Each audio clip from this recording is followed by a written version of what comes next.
everyone, my name is Reggie and welcome to my channel. Today I'm really excited to be sharing with you the mid-year book freakout tag. This is a tag that goes around every year about this time and I love it so much and I've never filmed it before, so I'm really excited for this to be my inaugural year of this tag because this is a tag you can do every year because the questions are specific to your reading tastes that year.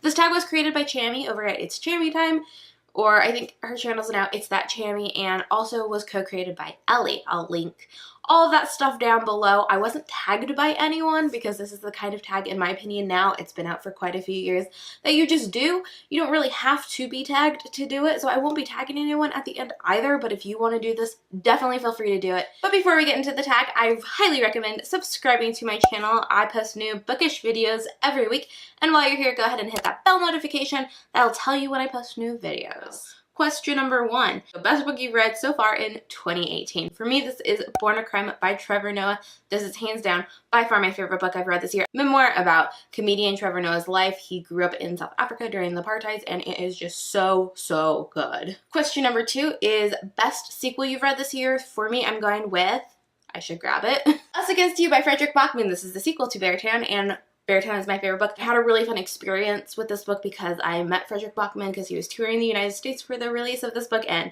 that was incredible because I never thought I'd get the opportunity to meet him. Question number 3 is a new release you haven't read yet but really want to. For this, I'm going with Only Human by Sylvia and Nouvel. This is the last book in one of my favorite series of all time and I just need to read it so bad. I'm going to this month. Question number 4 is your most anticipated release for the second half of the year. I don't know, the most anticipated future release for me right now is Samantha Shannon's new book, Priority of the Orange Tree. I've been excited for it since she first mentioned it years and years ago because I've been following her since like 2013. That doesn't come out until 2019 is the point. So 2018, second half. The only thing I can really think of, even though I know there's a long list of books I want to read, is An Absolutely Remarkable Thing by Hank Green. I'm really excited for this book. It actually, in plot, kind of reminds me of the Themis Files meets like internet culture.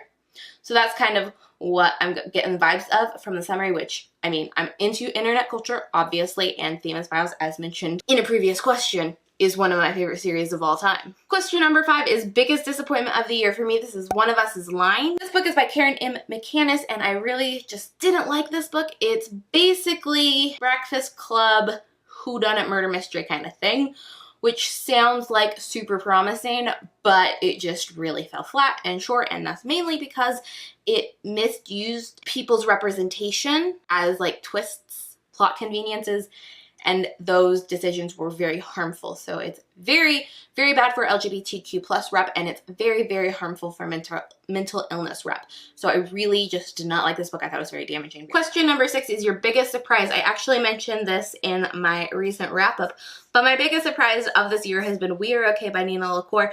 I loved this book. I expected to like it originally, so like in that terms, I guess it wasn't a surprise, but I didn't expect for this book to like seed itself into me as much as it did. I really enjoyed this. It's about a girl who is dealing with the death of her grandpa, who is the only like family figure she has left, and it's during her transition from high school to college, so like everything is like changing in her life, and it's just so beautiful and wonderful and sad, and it deals with grief and exploration of those emotions and all that kind of stuff. So really enjoyed this book. I highly recommend it. Question number 7 is new favorite author, either new to you or this is their debut. For this, I'm going to new to me, which I'm totally cheating on because I read this author's debut book years ago and I did not like it, and I like was not really paying attention to her or taking note of her for the longest time since I read that first book, and then was reintroduced to her books just a few months ago, fell head over heels in love, and I went to meet her and it was an amazing experience. And by this point in the explanation, you may know who it is already if you are a regular viewer of mine, but this is Julia Murphy,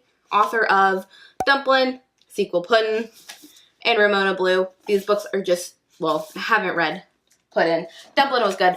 Ramona Blue was mind-blowingly great, and Puddin' sounds amazing. Her original book, her debut book, not very good in my opinion. I just feel like she's a completely new author, so it counted, and I like met her this year, and yeah, so kind of cheating, but I haven't read as many books as I would like to this year, and none of the other books have fallen under that. They're either authors I really already loved, or they're like books I didn't enjoy, and I wouldn't say they're my favorites, so that's it. Like, these are the best option I get for you. Question number 8 is newest fictional crush. I don't really get fictional crushes, probably because like I'm a adult reader of YA, but I'm still going to answer this question. I'm going to say Amit from Berrytown. If I was reading this book when I was a 15-year-old girl, I know I would have loved him.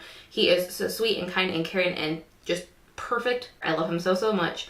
So I think I would like have crushed hardcore on him when I was younger. Question number 9 is newest favorite character. For this one, I'm going with Citra from Scythe series by Neil Shusterman, especially Citra in book 2. She is so fierce and epic, and I love her so much. She stands up for what she believes in, and she is just a force to be reckoned with. I love her so very much. Question number 10 is a book that you read that made you cry. I actually went through every single book I read this year, and only 2 of them made me cry. And both of them were just like single tears.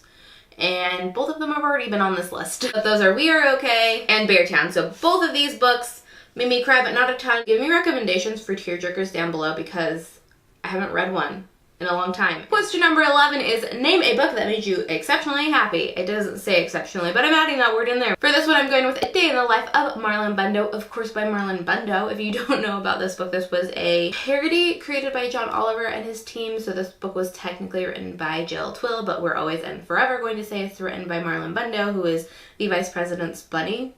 And the Vice President's bunny wrote a book about the life and the day of the vice president. And so this parody talks about Marlon Bundo and marriage equality and gay rights and beautifulness, and I love it so much. It's a 7-minute audiobook. The entire 7 minutes I was smiling from ear to ear. The entire every second of it was so wonderful. So I couldn't pick anything else for this. Question number 12 is best book to film adaptation you saw this year. To be fair, I don't know if I've seen any other adaptations this year besides this one, but it is one of my favorites of all time, so it's easy to say Love, Simon. Question number 13 is your favorite video you've done this year. So I have 2. The first one is my Mad Libs fanfic. I thought this was a hilarious video. I thought it was so fun. I love the way it came out. I filmed it with my very good friend, and I just loved all of it. However, I'm going to pick another because while that came out this year, I filmed it last year. The other one I really, really loved was my favorite feminist reads. I've been wanting to do a video like this for a long time. I definitely plan on doing more recommendation videos like that, kind of centered on a theme. So if you have any suggestions of themes for me to do recommendation videos around, comment them in the comment section below. Question number 14 is the most beautiful book you've bought or received this year. I'm going to go with 1 received and 1 bought. So the bought is Children of Blood and Bone by Tomi Adeyemi. I got the Barnes & Noble exclusive edition for this. It's so beautiful naked.